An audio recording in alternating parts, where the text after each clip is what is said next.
అసలు ఎవరు చెప్పారు? లాస్ట్ ఇయర్ 2025లో ఏఐ వల్ల నియర్లీ 300 మిలియన్ జాబ్స్ పోయాయని. బట్ రియాలిటీ ఏంటో తెలుసా? ఏ జాబ్స్ తీసుకోవట్లేదు, ట్రాన్స్ఫార్మ్ చేస్తున్నాయి. 1990s కంప్యూటర్స్ వచ్చినప్పుడు అందరూ ఇలానే అనుకున్నారు, జాబ్స్ పోతాయి అని. బట్ ప్రెసెంట్ సిచ్యువేషన్కి వచ్చేసరికి కంప్యూటర్ లేకుండా అసలు జాబ్ చేస్తున్నారా? Impossible. Welcome to update number 55, part of 128. ఇప్పుడు మనుషులు 3 కేటగిరీస్ లో ఉన్నారు. ఏఐని అసలు వాడకుండా ఉండేవాళ్ళు పోతాయి, 100% జాబ్స్ పోతాయి. నెంబర్ 2, ఏఐని అసలు వాడకుండా ట్రెడిషనల్ మెథడ్లోకి వెళ్ళేవాళ్ళు స్లోగా ఫెడ్ అవుట్ అయిపోతారు. నెంబర్ 3, ఏఐని చేసుకొని పనిచేసేవాళ్ళు స్కై రాకెట్ మాదిరి గ్రో అవుతారు.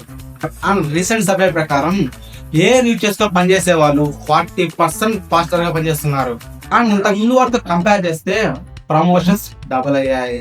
ఇంకా రియల్ ఎగ్జాంపుల్కి వస్తే, యాజ్ ఎ కంటెంట్ క్రియేటర్ ఏఐతో కొలాబరేట్ అవడం వల్ల క్వాలిటీ అవుట్పుట్ వస్తుంది. ఇంకా గ్రాఫిక్ డిజైనింగ్ వస్తే మిడ్ జర్నీతో కొలాబరేట్ అవడం వల్ల క్లయింట్స్ డబుల్ అయ్యారు. అండ్ వెళ్లే ముందు మీదే కేటగిరీ ఉన్నారో కామెంట్ చేయండి. నెక్స్ట్ వీడియో ఎలాంటిది కావాలో చెప్పండి.